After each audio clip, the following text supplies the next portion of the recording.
Neal Battaglia, saxstation.com. On Saxstation, I was talking with someone named Ken, and he asked me what key he should be playing songs in. Basically, I think he's moving from alto to tenor, so it was really more about transposition, but also in general, you kind of want to know what key you're supposed to play something in. So I told him basically most times you want to play a song in the original key that it was recorded in. Sometimes it's not always just one key. It might be a couple different keys, maybe it might be a few different keys, depending. But a lot of times a song will be commonly played in a certain key. So if you know the song in the original key, that's a great starting point. Let's say a song was originally in concert E flat. Now E flat concert is going to be C on the alto and it's going to be F on the tenor. So going from C to F, you go up a fourth. Or you can think about C and F, F up to C as a fifth. So either a fourth or a fifth, depending on whether you want to think going up or down. Personally, I would say it's probably easier for me to think about a fifth because you have the chords, like triads have the root, the third, the fifth. So that seems just something like I've seen more often. I'm a little more comfortable thinking about. I probably just should be a little more comfortable thinking fourths as well, but at least for right now, fifths are pretty instantaneous for me.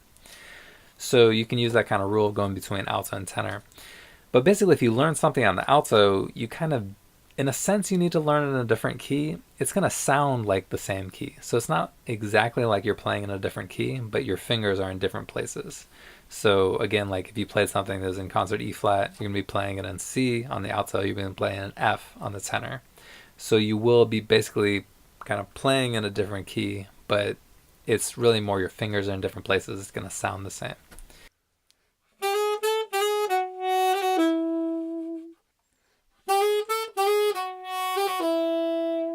So if you know the song on alto and you know it in the original key, or you know it at least in the key that you're going to be playing it in, then you can use transposition to kind of use like a mathematical counting up or down to get to the key you should play it on tenor. It's going to sound the same, but it's going to feel different. So that's basically what you do. The other thing about playing songs in keys is that maybe you won't play in the original key. Maybe the singer wants to go down a little bit. Maybe they want to go up a little bit. It depends kind of on their vocal range. So find out if there's a particular singer you're going to be playing the saxophone with, what key they want to play it in. If it is the original key, then hopefully that's what you kind of know already. If you need to change it to a different key, that's partly where knowing your scales is really helpful. Because if you know all your scales and they're really comfortable, then you can kind of switch different keys pretty easily. It's still going to maybe take a little bit of work, depending on how complicated the song is maybe. But if you know all your scales, if you're comfortable in the different keys, then you should be able to kind of switch around and just kind of check, see what key you need to play something in. By default, I would probably assume that you need to know the original key. If you need to know the original key and you're playing alto and tenor, then like again, like in E flat, know it in C, know it in F in terms of like the fingerings on the saxophone.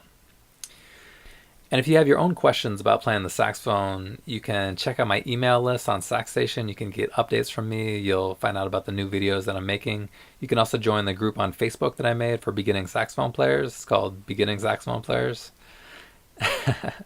And to join it, just go to the link.